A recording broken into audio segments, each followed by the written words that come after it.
لیکن حیرت انگیز طور پر جس دن بغداد قافلے جانے تھے اس سے ایک دن پہلے وہ دونوں میاں بیوی خچروں پہ سامان لوڈ کرتے رہے، تحفے تحائف خچروں پہ لوڈ کرتے رہے۔ میں بڑا حیران تھا کہ یہ خچروں پہ اتنا سامان کیوں لوڈ کر رہے ہیں، لیکن صبح جب میں بغداد جانے کے لیے میں نے ان سے اجازت لی تو مجھے ان میاں بیوی نے کہا کہ یہ خچروں پہ جتنا سامان لدا ہوا ہے یہ سارا ہماری طرف سے آپ کو تحفہ ہے، آپ ہمارے مہمان تھے، یہ قبول فرمائیے۔ انہوں نے مجھے بہت سے تحفے تحائف دے کر بغداد کی طرف رخصت کر دیا، لیکن میں بدقسمت تھا کہ میری ان میاں بیوی نے اتنی خدمت کی کہ میں 6 مہینے میں ان کا نام بھی نہ پوچھ سکا۔ آج آپ سے اس لیے پوچھ رہا ہوں، جب آپ نے دمشق کا نام لیا، آپ سے اس لیے میں نے کہا کہ آپ کس قبیلے سے تعلق رکھتے ہیں کہ وہ میرے محسن نہ صحیح ان کا کوئی علاقے کا، کوئی شہر کا، کوئی محلے کا بندہ مجھے مل جائے اور میں ان کی خدمت کر سکوں، اس کے کسی کام آ سکوں، تو شاید میرے محسنوں کا کچھ قرض میرے سر سے اتر جائے۔ جب قیدی نے انسپکٹر عباس کی یہ بات سنی تو اس نے کہا کہ انسپکٹر عباس، اگر آپ اپنے محسن کا قرض اتارنا چاہتے ہیں تو آج آپ کے پاس سنہری موقع ہے۔ انسپکٹر عباس نے حیران ہو کر پوچھا کہ وہ کیسے؟ قیدی نے کہا، آپ اپنے جس محسن کا ذکر کر رہے ہیں مجھے غور سے دیکھیے، میں وہی آپ کا محسن ہوں۔ آج حالات نے مجھے اس حالت تک پہنچا دیا ہے کہ آپ مجھے پہچان نہیں سکے۔ جب عباس نے غور سے اسے دیکھا، اسے پہچان لیا تو فوراً اس کی بیڑیاں کھول دی، اسے نہلا کر اسے پوشاک پہنائی اور اپنے ساتھ بٹھا کر کھانا کھلایا۔ کھانا کھلانے کے بعد انسپکٹر عباس نے اس سے کہا کہ میرے محسن، آپ یہ بتائیے کہ آپ اس حالت تک کیسے پہنچے؟ آپ تو دوسروں پہ رحم کرنے والے تھے، آپ تو دوسروں کو پناہ دینے والے تھے، اور آج آپ اس حالت میں پہنچے ہیں کہ خلیفہ وقت نے آپ کے لیے موت کی سزا تجویز کی ہے۔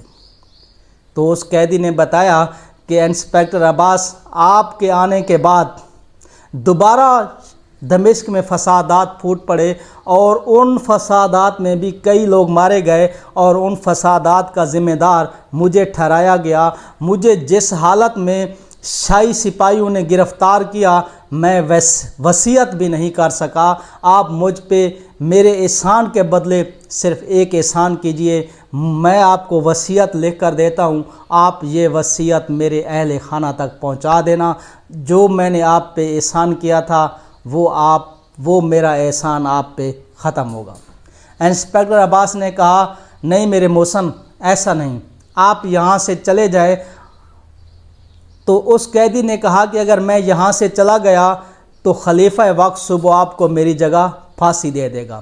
عباس نے کہا، کوئی بات نہیں، آپ کی جگہ اگر مجھے 10 بار بھی پھانسی لگنا پڑے تو میرے لیے یہ گھاٹے کا سودا نہیں ہے۔ جب انسپکٹر عباس نے بہت اصرار کیا تو قیدی نے کہا کہ میں ایک شرط پہ یہاں سے جاؤں گا کہ میں یہیں بغداد میں فلاں قبیلے میں ہوں گا، اگر صبح خلیفہ میری جگہ آپ کو پھانسی لگانے لگ جائے تو آپ مجھے بلا لینا، میں خود اپنی جگہ پہ پھانسی لگوں گا۔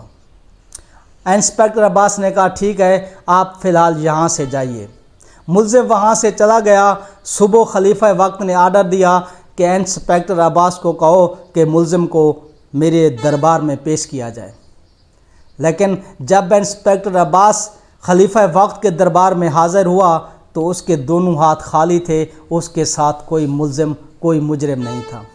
خلیفہ وقت نے انسپکٹر عباس کو کہا کہ اگر آپ نے یہ کہا کہ ملزم بھاگ گیا ہے تو یاد رکھنا میں نے کل بھی آپ کو کہا تھا کہ اس کی جگہ میں آپ کو پھانسی لٹکا دوں گا۔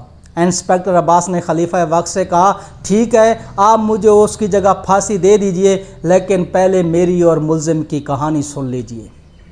انسپکٹر عباس نے خلیفہ وقت کو اپنی اور ملزم کی کہانی سنائی، جو میں آپ کو پہلے بتا چکا ہوں۔ جب خلیفہ وقت نے یہ کہانی سنی تو اس نے انسپکٹر عباس کو کہا کہ عباس، آپ اس کی جو احسانات تھے آپ اس کا بدلہ نہیں دے سکتے۔ آپ پہ تو اس نے ایک اور احسان کیا ہے، اس نے کہا ہے کہ میں یہاں سے نہیں جاؤں گا، میں بغداد میں فلاں قبیلے میں ہوں گا، اگر آپ کو میری جگہ پھانسی لگنی لگے تو مجھے بلا لینا۔ آپ جاؤ، اس کو بلا کے لے آؤ اپنے محسن کو، اس نے آپ پہ جو احسان کیا ہے اس کا بدلہ آج اسے میں دوں گا۔ عباس گیا اور اپنے محسن کو بلا کر شاہی دربار میں لے آیا۔ جب وہ عباس کا محسن شاہی دربار میں داخل ہوا تو بادشاہ اس کو دیکھ کر تعظیماً کھڑے ہو گئے اور آگے بڑھ کر اس کا استقبال کیا اور اپنے ساتھ اسے بٹھایا اور کہا کہ آپ نے جو عباس پہ احسان کیا تھا اس کے بدلے میں دمشق کی گورنری آپ کو دیتا ہوں، آج سے آپ دمشق کے گورنر ہوں گے۔ تو دوستو، اس ساری بات کا، اس ساری کہانی کا خلاصہ یہ ہوا کہ احسان کرتے رہا کریں، احسان بڑی چیز ہے۔ زندگی اور موت کے درمیان صرف ایک رات کا فاصلہ تھا اور احسان نے اس آدمی کی زندگی بچا لی اور اس احسان کے بدلے اسے دمشق کی گورنری بھی مل گئی۔ اسی پیغام کے ساتھ آپ سے اجازت چاہوں گا۔ اللہ نگہبان۔